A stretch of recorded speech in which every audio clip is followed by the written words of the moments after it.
Okay, I'm sorry I didn't make a video last week.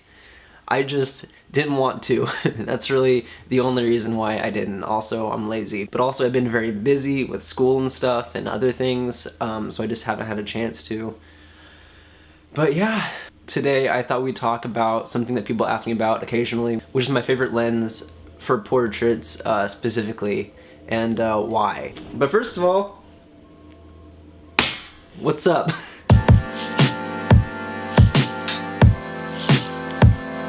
So I don't want to come off as cocky or anything because you know me, I'm very secure about things, very confident, and I'm not at all insecure about my abilities or anything about myself.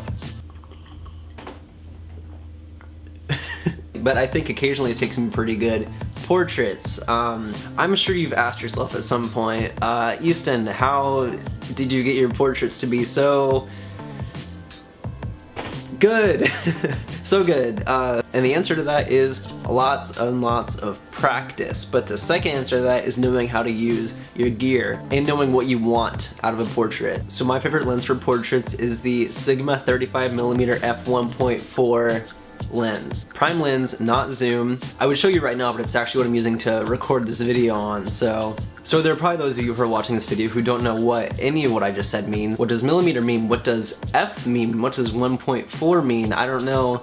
So I'm gonna break it down really quick for you and then go into why I like the lens. So a 35mm means it's a semi-wide lens. 15mm is about what your eye sees. So a 35mm is a little bit wider than that. It's a wide lens. It's not like a super wide, like a 24mm or an 18mm. It's a nice focal length to sort of get a subject and also some of the background in there as well. What does f1.4 mean? 1.4 is the aperture. So the smaller the number, the more light it can let in. So an f1.4 aperture lets in a lot of light, and it creates that nice depth of field effect that you see in movies. That's kind of an explanation of the lens itself.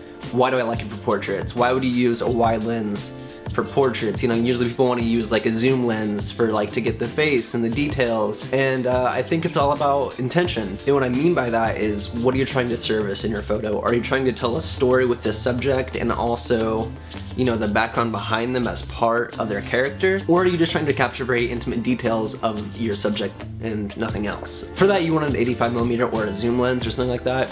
But I like to do a lot of outdoors, like landscape portraits. And by a lot, I mean when I can. So I will usually have my subject centered against whatever backdrop I think fits, you know, that moment. And the advantage of the 35mm is that you can get this nice uncompressed look at the background behind your subject, and your subject still very prominent in the frame, but you still have that width to it. You can still see the story that the background tells you, or that the landscape behind them tells you. You also have to think about who you're servicing in the picture. Are you servicing your subject? Are you servicing the landscape? Or both? The 35 Sigma is a good lens to do both. You can service both the backdrop, the landscape, whatever is behind your setting, and also your subject. It's a great tool for storytelling because you can incorporate all these different elements into a single frame and have them be very coherent and visually appealing. And that's kind of where the f1.4 comes in, because you can get this nice separation from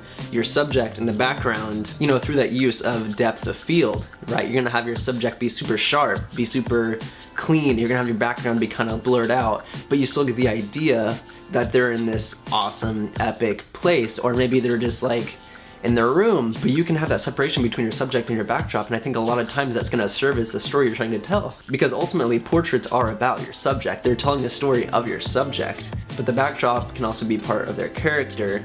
So having that 35mm lens that can separate them from their background, but also incorporate it at the same time, is going to be very, very useful. I have right here the Canon 24-70 2.8, which is a great workhorse of a lens, and people love the colors because they're true to life. But I actually prefer Sigma's glass because it has a certain tonality, it has a certain character, certain quality to the colors that isn't true to life. It has something dreamlike about it, I think, and that's why I actually prefer the way that Sigma's glass handles colors over Canon. As an example, I have this picture of Michael Weidman, one of my good friends, in front of Horseshoe Bend.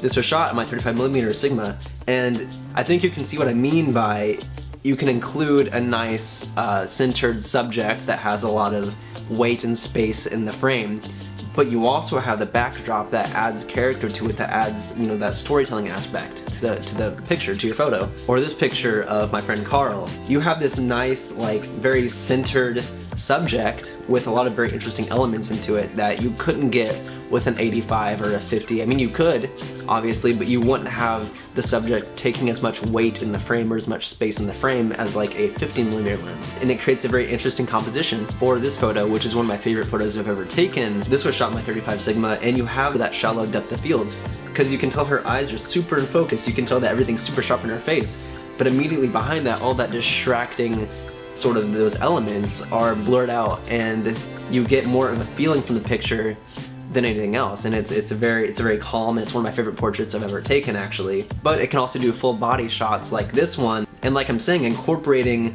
that background into it, incorporating that storytelling aspect of it. You know what's happening in this picture, but the subject is still taking up a reasonable portion of the frame. I could have cropped into the subject and just had her, but I felt like having that negative space around her sort of gives this idea that, you know, she is the center of this leafy mass, I guess, or it's like kind of exploding outward from her. And it tells a better story, I think, to have that negative space around her, to have that wide angle. And so ultimately it comes down to preference. I like to be able to tell more of a visual story with my pictures, while your subject and your backdrop sort of, you know, complement each other to tell a story. But if you use a 50mm or an 85mm to take portraits, that's completely fine too. These are all different approaches to the same art form, and I think that's what's cool about it. And I don't know, I just get really excited when I talk about this kind of stuff. I don't know. But yeah, that's why I like the Sigma 35 1.4 lens. This video is not sponsored by Sigma, but I wouldn't be opposed if someone from Sigma who's watching this wanted to, you know. But hey, that's the video. It's a weird one because I feel like I don't have a whole lot of ideas going forward, but I want to keep making videos. So if you've watched this far, first of all, thank you so much for watching. But also, if you have any suggestions on things you want to know about or just hear me talk about, leave them in the comments down below. But yeah, love you guys. See you next time.